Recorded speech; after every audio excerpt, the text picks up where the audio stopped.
All right, you guys have frequently worked with DJ Premier. How did you guys start working together? Primo was supposed to do a remix for our very first single, How About Some Hardcore, and he came up with a beat that was so incredible. It was like, damn, the single. We created a new record with it and kind of did like 3 or 4 versions of that, which is called Downtown Swingin'. So then it was all kind of like history from there. Primo's a good dude. When we work with Primo, it's more like, you know, you haven't seen your cousin in a few months, so we can sometimes get in a room and don't even create a record, just be sitting there fucking around reminiscing and shit, you know what I'm saying? So big shout out to Primo too, and the whole gang stuff. Okay. Yeah. Oh, okay. So aside from yourselves, who would you say DJ Premier has the best chemistry with? M.O.P. Yeah. Guru. Okay. Basically everything he touched, he kind of come out with some shit. He puts his stamp on it. Whatever he does, he come out with some shit. So I can't even just say like one artist he work with. Yeah, like, it works. Anybody you work with, it works because what he does is, even though he have that signature sound, he still creates the beat for that artist. How does it feel to see people you came up with, like DJ Premier, still have an impact in hip hop decades later, like you guys too? It's a good thing. I mean, you know what? Good music have no date on it. Like, if it's a good record, 5 years from now, you should be able to play the same record and get the feeling. Like timeless. Yeah, it's timeless. It should be timeless. Yeah. Okay. One of your first singles, How About Some Hardcore, was directed by Hype Williams while he was unknown. What was that like?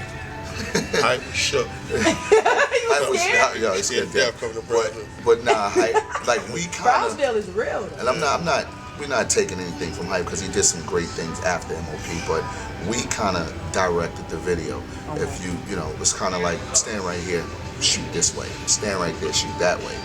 He did have some input. If you notice, the video has 2 different types of footage where it's black and white and it's color. Like we actually, after we got what he called the final cut of the video, we didn't like it. So we ran into him on Bleeker St in New York and kind of put him in the car and told him, call his camera crew, this is what we're going to do today. And we went over there and we finished shooting the video, and there you have it. How about some hardcore? Man. Considering your directed time, by Hype Williams. And M.O.P. Y'all did it too, right? Yeah. Okay, so considering your time on G-Unit and Rockefeller, what are your thoughts on rappers signing to other rappers? Well, it's a little different now because like everything is wide open, so you really don't kind of need the big major push anymore.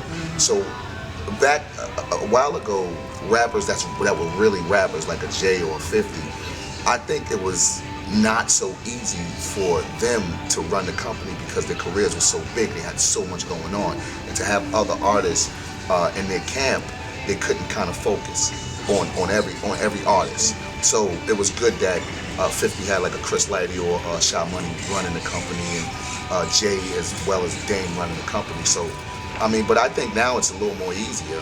And in the same aspect, those 50 and Jay was fans of M.O.P. Right. So that played a big part. But you got you got other artists that are signed to under a major artist, and they want the same limelight as they got. When this man has sold like 5 million records, 7 million records, you're not gonna get that same attention. Right. The fans automatically think, since you signed with this, you're supposed to have that shine. Not like that. I think the biggest problem with artists signing under other artists is that they try to do exactly what the artists do, like that style of music. What you need to understand is music is trendy. So once that style of music dies, if the whole label's doing that, the whole label dies. You gotta do what they signed you for. Like they'll sign certain artists for them being themselves. Yeah. So you don't come over here and then change up and try to do what we do. We like what you do. Right. That's why we signed you. Yeah. That's it. So what do you think about the Lil Wayne and Birdman situation? I don't think about it.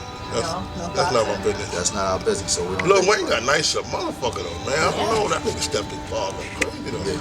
This was his new joint, Glory. He going crazy on that shit. Well, I mean, he's an artist, man. So when you start talking with emotion, it comes easy. It just kind of flows. So, but I mean, whatever situation they got, hopefully they can reconcile in some kind of way, and nobody gets all belligerent or whatever. You know what I mean? Keep the peace. Yeah, of course, definitely. Or not. Knock his fucking head off. Alright, so you guys did a song with Spice Girl Victoria Beckham? Yeah. How did that come about? Dame. Yeah, Dame Dash. Dame Dash? Actually, she's and a lot of liquor. And she's a fan. Actually, she's cool as shit too. Yeah? She looks cool. She's cool as shit. Cool as hell. So you like that collaboration? Yeah, it was cool. It was cool. There was a lot of liquor going on. It was a nice check. Yeah, great check. A lot of liquor going on that night. I don't remember everything. I could actually just see the board. That's all. That's all I can see is the board. That's it. But it was good times. Yeah, good time. Okay, so you recorded 3 albums on Rockefeller. Ghetto Warfare was released, but are there plans to release the other 2 albums? Were the other songs released on other projects? Oh, I can't remember what we did with that shit. No. I can't remember which one. What we do is we record when we record the album, we just make a bunch of music. Go. And then when we feel like we got something, we'll go through like this work, this don't work. We'll save this, we'll put this. So a lot of joints, I don't even know where they went or what we did with them. There's a lot of unreleased M.O.P records. Yeah. I mean, for the right price, we turn it all over. You can have all this shit. Okay, so what happened with your lawsuit against John Cena and WWE? We don't. You know what? That was really more like a rumor. That was more. So it wasn't real. Not what it is. It was a lawyer panicked. Right. And went crazy, and the information got out, and that's what it was. But we settled the situation. Right. Yeah. It wasn't not like what I mean. A rumor is people made it, kind of blew it up like it was a big situation. The thing is this: like, this is hip hop. Everybody's music came from somebody else's music. You know what I mean? So, and we don't. I mean, we're not. I mean, we do it because we love it. Of course, we need to get our chips. But it wasn't never no big deal. You know what I mean?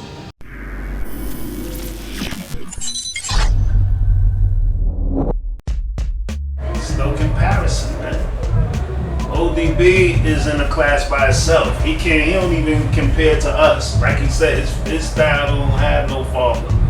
He the old dirty bastard of it right there. He created his own style. So he would probably get beat for a week straight. He couldn't even walk through Long Beach. He'd be like a walking pinata. He'd just get beat every corner he turned.